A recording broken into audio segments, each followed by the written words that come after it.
Go ahead, say something, babe. Test. So glad to be here. Nice. This is what we call sarcasm, folks.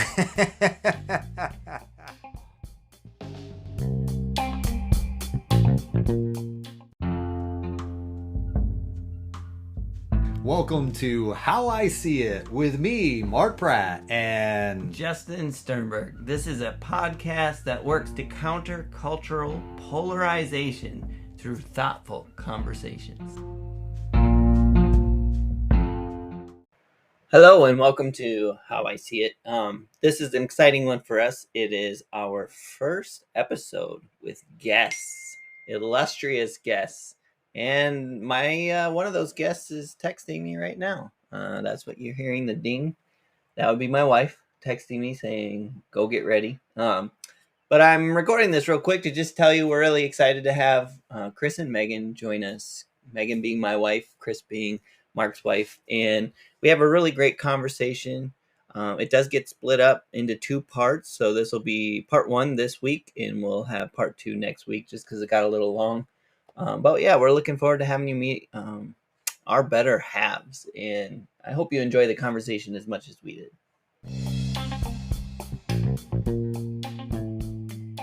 exactly. That's what I'm saying. We're not recording anything, are we? No, I don't know what all this is. What's these microphones for? So the questions, I guess I'm thinking about people who don't know us. Like, what do they want to know about you guys, and why are we doing this? You know, like, what's the... Yeah. And I think part of it too, if I may say, was we know we want to have guests Yes. on the podcast, and in all honesty, I would say Justin and I aren't who we are without you guys. So even in that process, Is this recorded? yeah, No. even in the process though of being not sarcastic, That's humor. That's humor, okay. but in all honesty, being able to recognize that would be a part of who we'd want to be able to have a podcast with first, out of honor for you guys being able to influence who we are. So I guess in some ways, that being said, how did you guys meet? Me and Chris? No. How did we meet? That's funny. We met. So by us guys, he's Yes. talking about Me and you? Megan and Justin. Megan and Justin, yes. Right. We met a long time ago. In a galaxy far away. Yes, very far away. In Minnesota. Yep.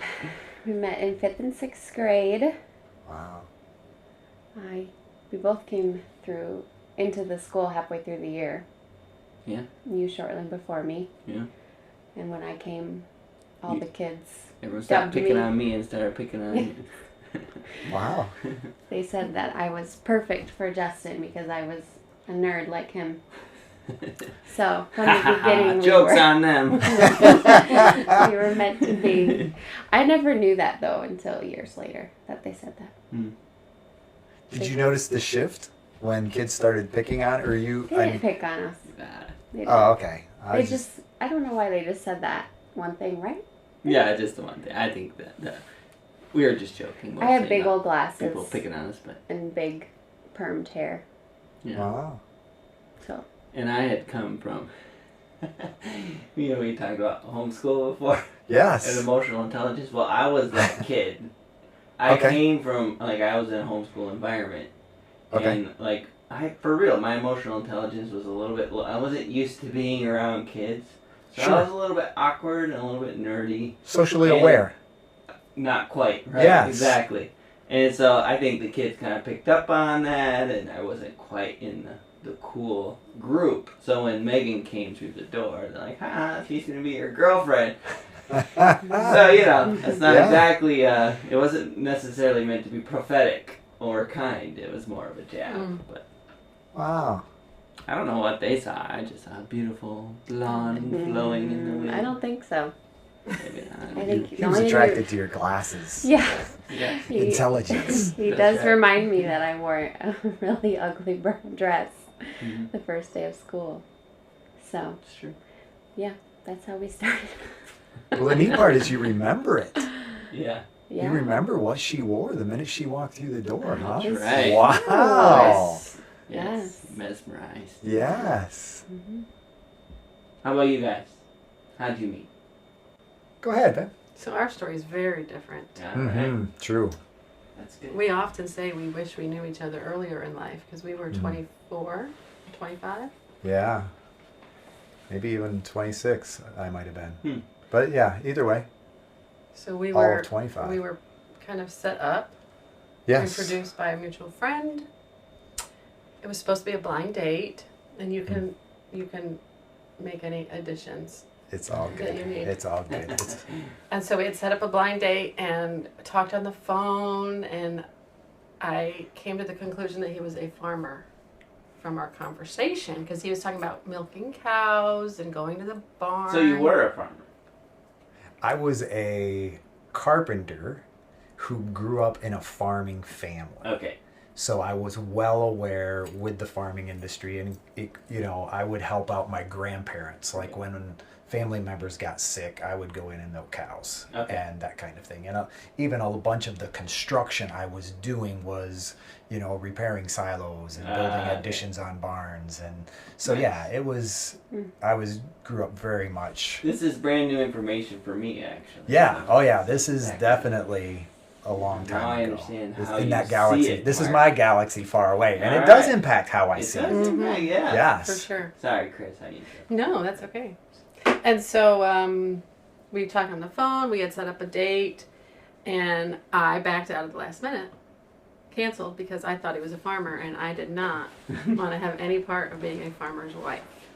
No offense to farmers. No offense to farmers. Yes. My best friend, my roommate in college, married a farmer, and I knew how much it tied her down. Like they had to milk the cows twice a day. They couldn't vacation. A lot of life things that I really knew I didn't want. And so Including the odors. well, Yes. yes, The ones that Mark brought with him, or yes. So Yeah. you want to take it from there? Oh no, that's right. You did fine. Yeah, that was definitely how we met. We were at Well, technically, we never met. yeah, we never met. I believe it or not, I met Chris's brother and father at a Promise Keepers convention oh, go. prior to Chris and I ever meeting. And the mutual friend who introduced Chris and I actually introduced me to Chris's father at a Promise Keepers event long before. And unbeknownst to me, he said, that's a guy for Chris. That's a guy for Chris. So I think he had been working on it since then. And then I was working with our youth group at the time. And so I would take, kids from our youth group up to this venue. They called it Family Life Ministries for events, concerts and stuff like that. So I got to know this other individual, Vaughn's his name, by, bringing our kids, and I got to know him, and that's how him and I struck it off. And then, yeah, he invited Chris and I after the date situation to be counselors at a youth camp. Mm-hmm. So that was where we actually first met, was at the youth camp. And I chuckle a little bit because it was funny. I'll let you explain that part of the story. So the first day of camp, of course, everybody introduces everybody. And so I was teaching, and then this is Mark Pratt. He's a carpenter. Like, I thought he was a farmer. And so there was a little miscommunication there. It's like, maybe I should reconsider this. And so really we met. That was the first day we met. Yeah. Was the first day of camp. Yep. So, yeah. Yeah. So yeah, that was. And if Mark won't tell you this part, but he was dating somebody else at the time, and so it took a little while for that all to fizzle out. And then That is another how I see it moment. Yeah.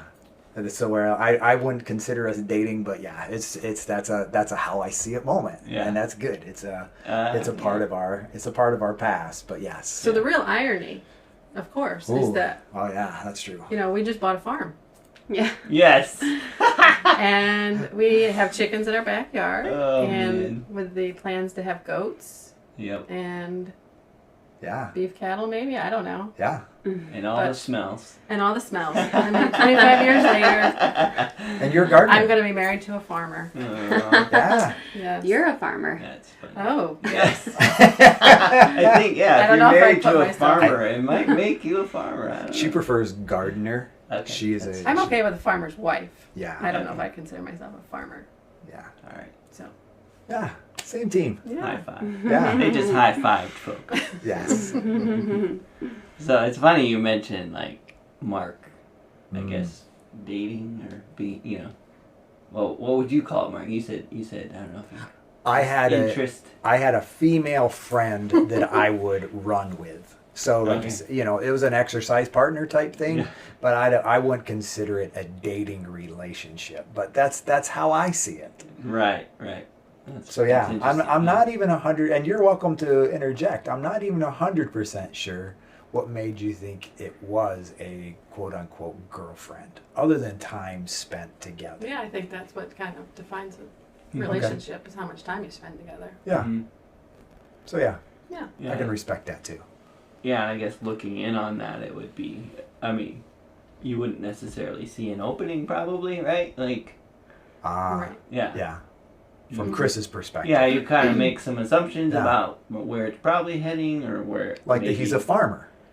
Right. That's an assumption That's true. based on Well, and to be The honest, conversation. I mean, camp ended, and I was kind of hoping he'd call me. Oh, Mark. And Yeah. he didn't. I He didn't. didn't. And so our friend Vaughn had to, hey, Mark, Yeah. I think you should. And that is in part true. I mean, it's very true. And how I see it is, once I found out about the farmer part, I thought she was a little snobby. Oh, You yeah. know, it's Fair. like that. You know, Yeah. that was the impression that I got, and it's Yeah. not true, but that was still the impression that I got. It's like, okay, you know, That's fascinating. I mean, yeah. just she's like- still fascinating.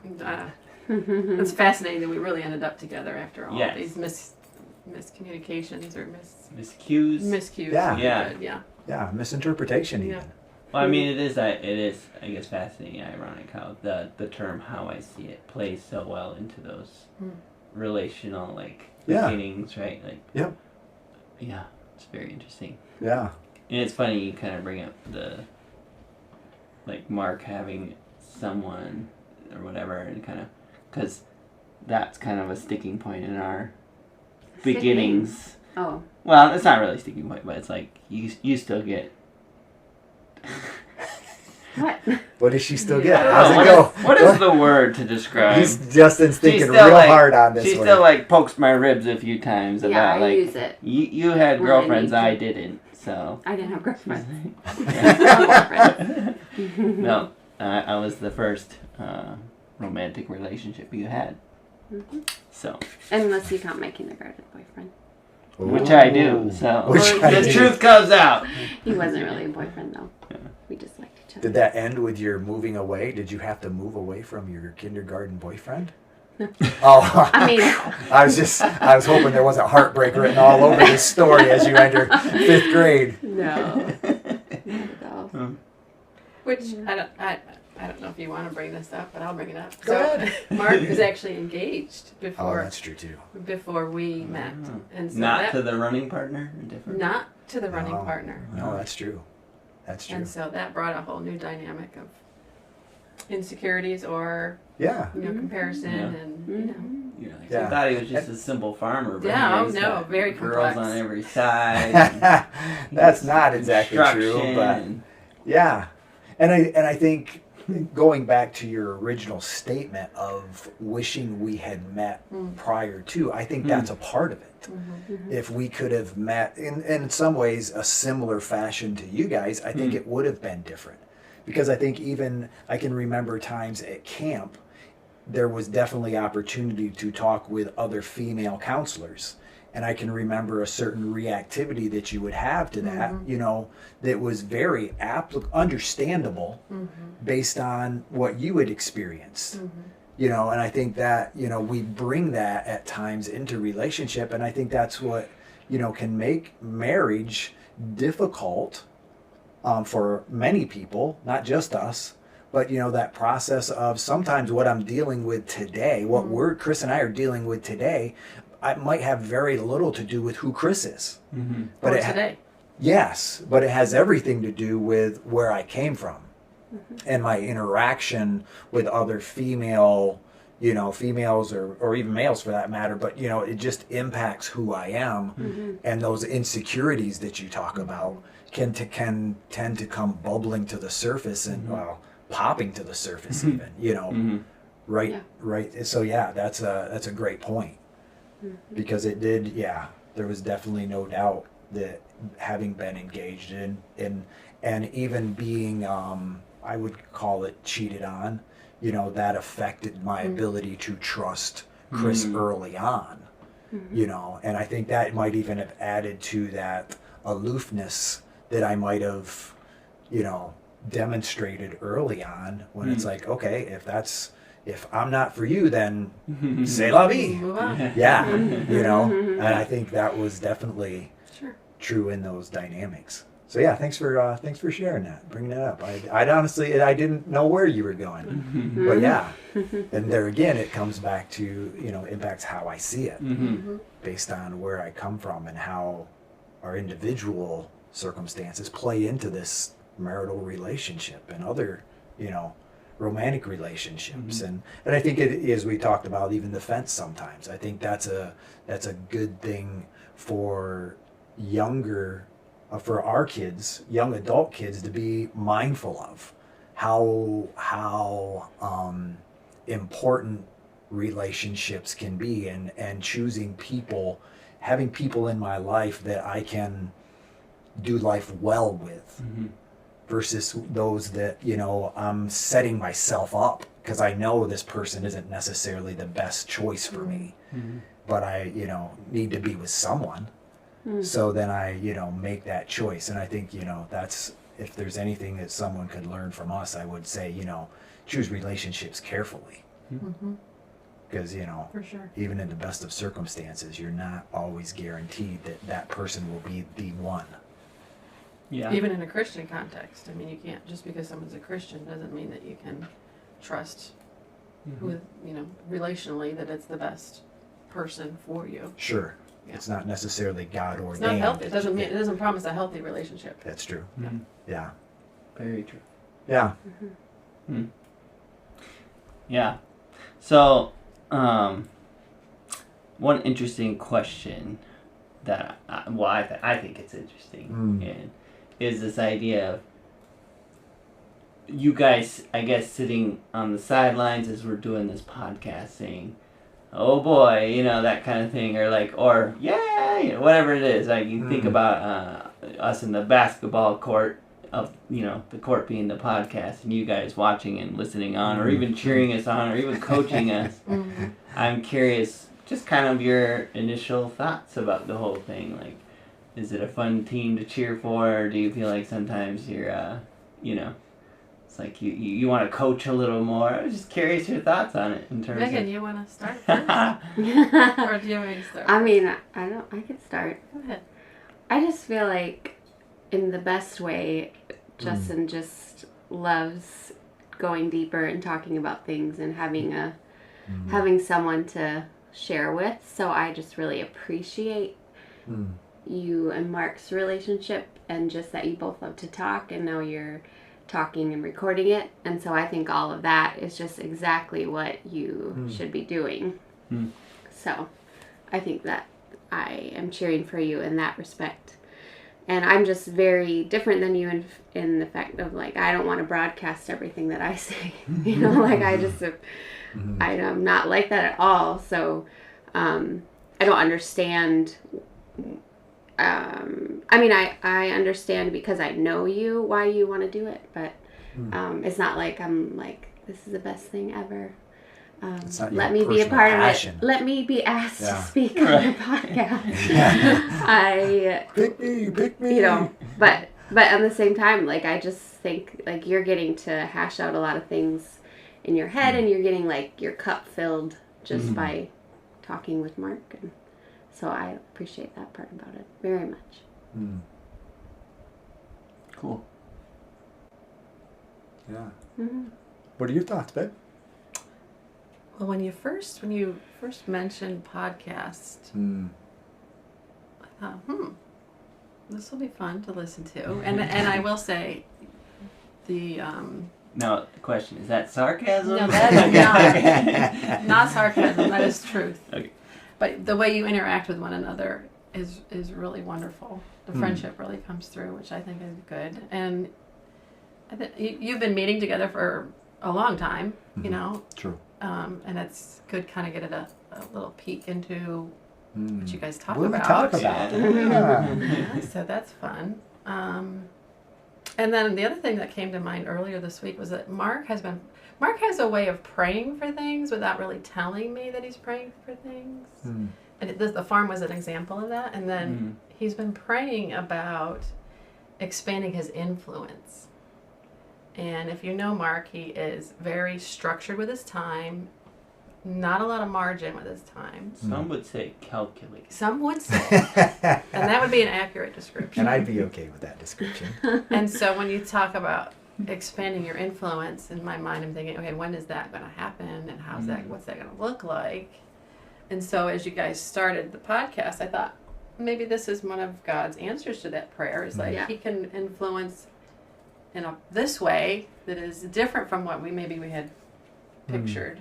Yeah. But it's still an answer to prayer, maybe. Yeah. So. Yeah. I think Justin, for years, like when we were younger, just always wanted to share his wisdom with everybody, and he did.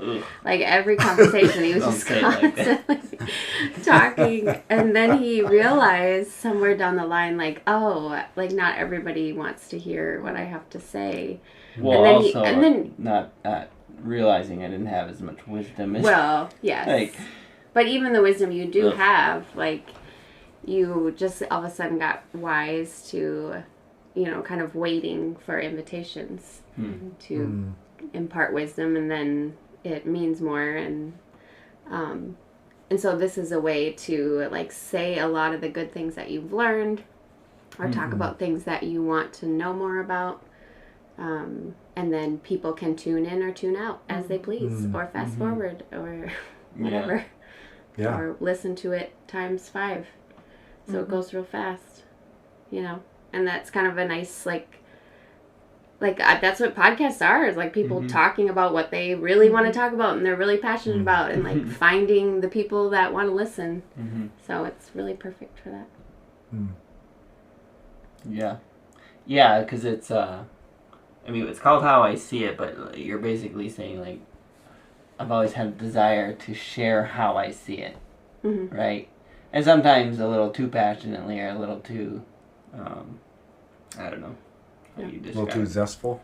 Sure, or in the wrong direction, or at the wrong time, or whatever it is, you know what I mean? And, yeah, it's an interesting perspective. I was going to tell you that you have something in your teeth, and then I remembered we're recording, not They won't video. see it. There you go. See it? Okay. Well, I've often been told I have a face for radio, so it's okay. You can have stuff in your teeth on the podcast. But I was thinking it was interesting because even as Chris was mentioning my prayer life, I think even that, to a certain degree, has been influenced by my relationship with Justin. Because I think, in the process of praying through the farm, it was kind of, Justin brought up that prayer of Jabez. And I think that's where it really can, it's like, I got to a point where it's like, okay, God, Chris isn't really in favor of any more territory. Especially farm. Yes, but at the same time, as you have provided this territory, this land, if you will, that's kind of where that came out of, is a desire to use it, in such a way that God would be glorified. I think that's the motive behind my desire to influence. An influence for the kingdom in itself, not just that I would, but that he would be able to use the blessings he gives us in such a way that is a blessing to other people, and that influence, the opportunity for that influence would grow. And I think, even some of that this is kind of neat in some of that, because I think as we kind of do the marriage ministry stuff, I think that's another area, and it's just really fun to have, people in that partnership of influence. Yeah. You know, and I'm thankful for you in that process, you know, where marriages are concerned, you in that process, you know, and it's just, you know, even the common bond we have through CR, you know, to be able to have influence in people's lives, just to be able to have simple conversation. Mm-hmm. It's not always about, you know, life-changing moments. It's about, you know, simple conversations and interacting with people, you know, in a routine basis. I think that's where that comes from for me. But yeah. So how did you guys actually, when did you start dating then? Like you? Finally called me. Finally. What, that was maybe 2 months later? Yeah, I think. probably. And we lived about an hour away, an hour and a half away from one another. Oh, So wow. we only saw each other on weekends. And, Yeah. But That factored into our relationship too. Once we got married. yeah. You still lived an hour and a half away when you got married? Or? Well, I was still working an hour and a half away. Oh. Oh. So Okay. and in all honesty, I would come home smelling like a carpenter. You know, I'd smell that. I'd smell like pine, you know, and lumber and sawdust Sweat. and sweat. You know, and it wasn't, you know, because when we, you know, dated on the weekends, I smelled like cologne. You cleaned know, up a little bit You know, more, of course, I'd go home, grab And a he always shower. had a full wallet. Then, Yeah. You know, it was great. Yeah, it was that. Yeah. Then reality hit. Yeah. Yeah. Well, because, when you live an hour and a half away during the whole dating and then, you know, being engaged, you don't get a glimpse of all of Yeah. And I think that's an interesting, Mm-hmm. interesting. because it was a dating circumstance to where this is another interesting part too, because based on past experience, I had a desire based on my outlook, how I saw it was I wanted to be able to meet Chris's family, and you know, because from my perspective, I wanted her to know that I wasn't someone who just wanted to meet out behind the 7-Eleven, you know, type. I wanted her to know that it was safe, and I had no. I wouldn't have met you there. But I had no qualms about going to her and meeting her family and Yeah. being able to establish this relationship in such a way that said, okay, your family gets to interview me as well, you know, and if they see any red flags, you know, you know. Because I could tell, you know, once I was a carpenter, it made a difference to her. Yeah. You know? Yeah. Yes, Yes. it did. But from your perspective, though, that wasn't. Well, there's a lot more pressure when the family gets involved, right? Yeah. When it's just the two of you, it's just the two of you. But when everybody else's opinion is involved, it's not as simple. So Mark was banking on your family falling in love with you, so you had no I can't even choice. tell you how I much they needed love her him. family. Yeah. It's your fault. So you came in behind enemy lines and you sort of, you know. I don't know if that was Infiltrated. a tactic, but it worked. Yeah. Nice. So you had no choice. They love him. Good. And vice versa. Almost love him more than me. I hate him more than me. Oh. But that's okay. I've come to accept that. Because we are one, right? We are. Yeah. We That's are. right. Yep. Mm. And it's we. It's not me and you. It's us. So Mm. yeah. That's cool. Yeah. Family is a big part of very similar but different with us in that, you know, because we were still in high school when we started. We started as friends that quote unquote liked each other, right? Like we knew we liked each other. We admitted that, but we also knew we weren't going to be able to date yet, you know, probably. I think. Yeah, that's what I thought. Yeah. I don't so think take we us even. through that process. I mean, that process of being friends that would be interested in dating but can't date yet. Help me. What did that look like from a timeline? Well, It was. probably 9th and 10th grade. We started hanging out with groups of people, but kind of like intentionally trying to hang out Be adjacent next to each at other. these events. Yeah. Yeah. And my friends were very, they really liked you too. Yeah, Like, well, just they were as my a friends friend. too. Yeah, we So that went worked to a out. small school, and so we were all pretty tight knit. Yeah. Kind of the whole crew of. Yeah. What And we would played call- sports and Yeah. stuff like that. Yeah. and had lots of group activities, and we just kind of like scoot closer to each other during the activities. But I was very much like, just like, I'm not dating him. I'm not gonna have a boyfriend. Yeah. Well, we had different church upbringings too, and so there was Yeah. kind of a cultural difference there in terms of what's acceptable for who to marry, that kind of thing. Yeah. And from both of our sides, it was kind of like, you don't really marry across that theological line, if that makes sense. So we never even talked about it. Yeah, not in the beginning. Yeah. And then we just were like, we're just buddies. we We're buddies. Yeah, we're buddies. Yeah. Yeah. So theological line, help me understand that. I mean, you get, Well, my church would probably say you shouldn't marry like a Pentecostal because it's what's that Yeah, word? the unequally yoked. Like they would Unequally use that, like that Okay. kind of that context. I don't know if they really think that anymore, but Well, I mean, I don't know whether they think never that. even I think maybe that said was the understanding that you had, and that was kind of implicit. Was like, if you don't have aligned theological views, you know the marriage is doomed to fail. You almost had this idea. I know that's kind of how I understood it from my side of the equation. Wow. From my church was like, and almost basically saying if you marry outside of this church environment, you know, the relationship is very likely to fail unless you can bring them over. You know what I mean? mm-hmm. And I knew Megan well enough to know, like, if she's coming over, you know, the Holy Spirit's going to have to shove her, which he's capable of, so I'm going to stick around and watch. You know? There you go. Which is ironic because it didn't really go that way. But yeah, so over the years, we just hung out and, of course, grew in love for each other. Grew in like. We grew in I mean, it was kind of special because we weren't dating, and neither of... I mean, you probably thought about it more than I did, but I was like, we're not dating, we're just friends. And so we got really, really close.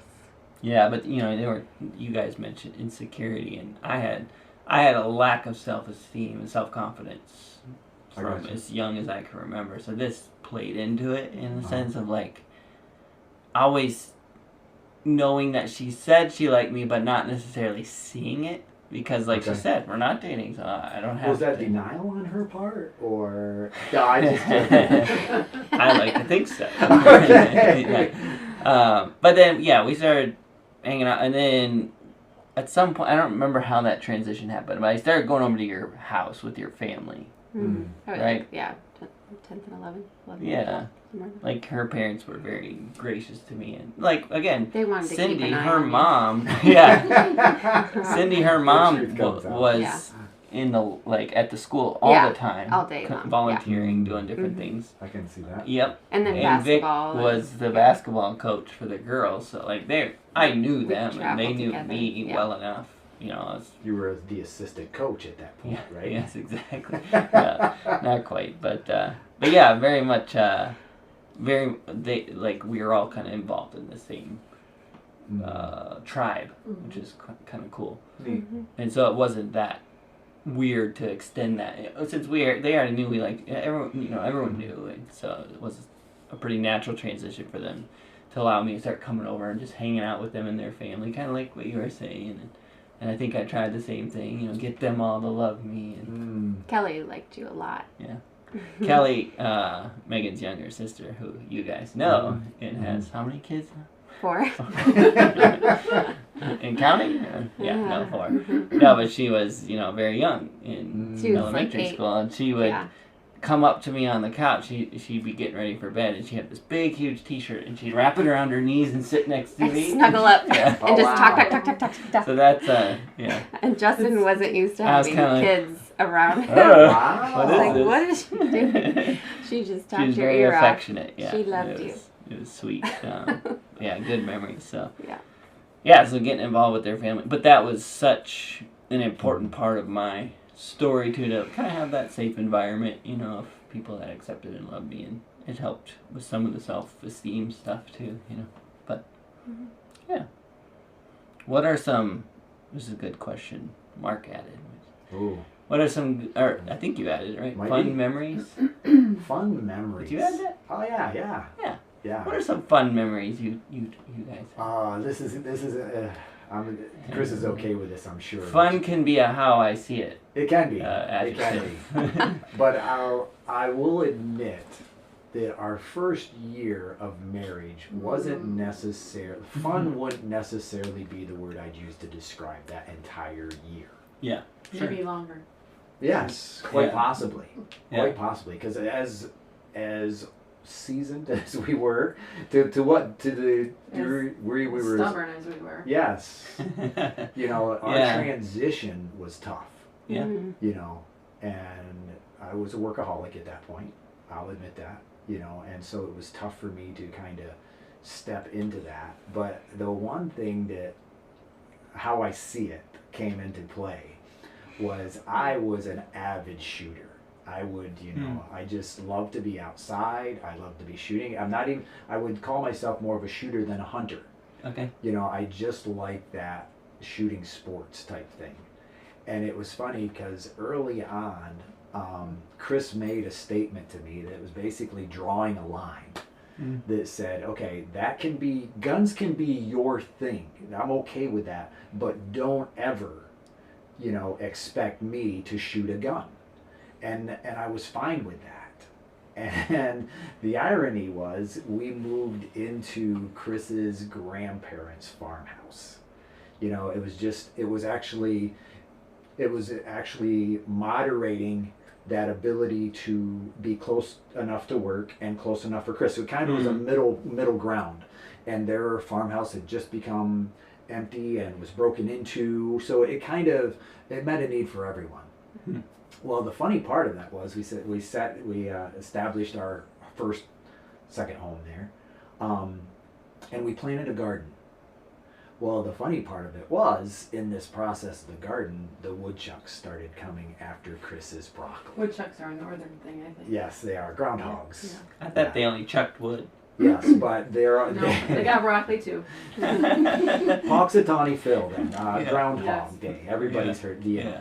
They would come and they started invading. I'll call it Chris's garden. They started chewing her broccoli. And I came home and Chris was furious. I mean, it's like, what are we going to do? It's like, well, we could shoot them. And it's like, I could see it. It's like, she says, teach me how to shoot that thing. and so it's a true story. I would put cans up on a bank, tin cans and other, and breathing and the whole 9 yards. This is how you load. And she started cracking those tin cans, and it's like, and this was the funniest part for me. This is what makes the funny part of the story. There would be days that I would come home in the summertime, and Chris was off from teaching, and she'd say, "There's one up there, there's one over there, there's one," and she would shoot these woodchucks all day while I was gone. She'd put up the back window out of the bedroom, and she'd clip a woodchuck, groundhog, and she got 29 woodchucks that first summer. Amazing. Yeah, we got 36 total. I only was able to shoot 7. Chris shot 29. Wow. And it was just, she got, That's so awesome. The dance, of course, the death dance was a little different, but, it's like she just let them there, and it's like, she'd say there's one there, and it was my job to dispose of them. So, in that whole aspect of come such a long way, it's like she's come from that work. I'm not going to shoot that you can do that, but now she can shoot with just about anybody. That's awesome. Yeah. And within a couple of years, we took a trip and we were doing claybird shooting and Wow. Yeah. all That's sorts so of cool. fun stuff together. That's cool. Yeah, that was a big So transition. never say from never. How I see it, huh? Yeah. I mean, Yeah. that's so interesting to like how often I can recall times where we've had those conversations like the I'll never or whatever, like you draw those lines and then it makes it really difficult to come back from sometimes. Right? I don't know if you felt that way with that. I mean, in that moment, I think maybe your anger was like, give me the gun. Or whatever, but It like, makes me think of your podcast changing your mind a little bit. yes, Like- yeah. There really Yeah. wasn't a good reason why I said I'm not going to pick up a gun. Other than my upbringing, I Yeah. had no experience whatsoever, and it had a negative connotation. Mhm. Yeah. And you can do your thing, I'll do my thing, it'll be fine. Yeah. Right. But Which Sometimes our things benefit each other, though. sometimes. Yes. Yeah. Yeah. What were you gonna say, Justin? Well, I was gonna say, but also there is value to you do your thing, I'll do my thing. Like, Sure. there's room for that in marriage too, which I think Sure. maybe isn't always communicated to younger. It's like, remember, you're gonna be one, and you share everything. It was like, but also there's value in recognizing sometimes you separate so that you can come back. You know, Yeah. so you go do your thing this evening, I'll do my thing this evening, and like that happens. Yeah. Yeah. Right. Yeah. And it's interesting you bring that up because I think even, now that Chris and I have adult children, I think we tend to think about, what their spouse is like. And, our kids are both, I'd say fairly, if not really athletic. And, their spouse and how that plays into our family dynamic has come up in conversation before too, and just being able to recognize that, some of those things they're not game changers, but they're pretty important in the whole scheme of family dynamic as we look at legacy. Well, our John plays with your Kelly, right? They game in Kelly and Jackson, so gaming to John is a big deal. I mean, that's part of his entertainment, and so when he dates somebody who doesn't like to play games or is not athletic, it's like John. I mean, if you're talking lifelong, is this a good choice? Not to say that people who don't game are bad people or people who don't play sports, but if you're looking for a lifelong some alignment. partner, you want to have It some does change commonalities. though, because like I would probably would have played games every day all the time, and he didn't want to. Yeah, it's ironic you bring this up. And so we changed, both of us, and I think now we play sometimes and we both like it sometimes, but we're not like, I'm not as into it as Kelly is anymore because he's not. Yeah. And so it definitely... Yeah, I didn't like playing games. You did not. Yeah. No. That's funny. I might have played into my not liking to lose. Yes, because I would always win, wouldn't I? She's kind of a winner. It's It's annoying sometimes. That's why you picked her. That's why I'm on her team. Yes, That's exactly. right. But when I'm not on her team, And my whole family was so intense with games too, so... it's fun, but also But it didn't become a huge part of our life, especially Yeah. after Catan left. Yeah. So we did play Catan for a while. Catan kind of came in. You like liked a hurricane, Catan. and then did that for a while, and Season. yeah. I thought it was funny and probably important to point out that your children are not yet married or have a spouse. And they're also very athletic, not fairly athletic. Just, They're 22 and 20. Yeah. And they're both, dating. They're not dating. They're Of the age. but of the age to date. Sure. I thought So- it was funny because you were saying spouses, and you were saying it's a deal breaker. And I'm like, just so everyone knows, they don't have a spouse. They're not like deciding to kick them out. But I think of it in terms of I know. as we date, and it's the choices. Those, Yeah. And we probably need to, I'll speak for myself. I probably need to back off and just be accepting of any person that our children bring home, because that's trusting their judgment. Sure. And, that's something I need to work on as the mom. Yeah. Well, the mom, especially, I think of a son, that's a trope, right? Like, that's a common thing where there can be animosity towards And I the don't want incoming. that. Yeah. But it's also like, it's that mama bear thing. Like, it's built in, so if you don't want it, then it probably requires proactive effort versus, Definitely. right? Like, it's probably hard to do it differently, but I don't know. And I think there's something to adjusting, in those moments. But I also think there's something to be said for who Chris is. Yes. Yeah. I respect the fact that you desire to make it easier for anyone John would date, or Lizzie even for that matter.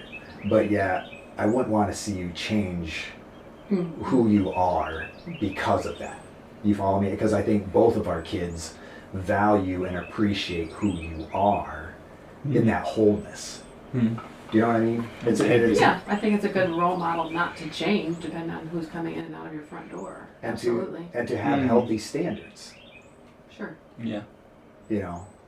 Yeah. And I think at times we can fall into complacency, and I tend to date or choose someone who's convenient versus being able to recognize, okay, is this someone who can spur me on? That's, I think that's, part of where I'm at. Hey, thank you for listening to our podcast. If you like How I See It, please do all the things that podcasts tell you to do. Subscribe, rate, review, follow us, and or talk nicely about us on social media. If you want to reach out, the email is us@howiseeit.click. Yep, I said .click, as in .click. Please tell your friends about this show, and we'll see you on the next one.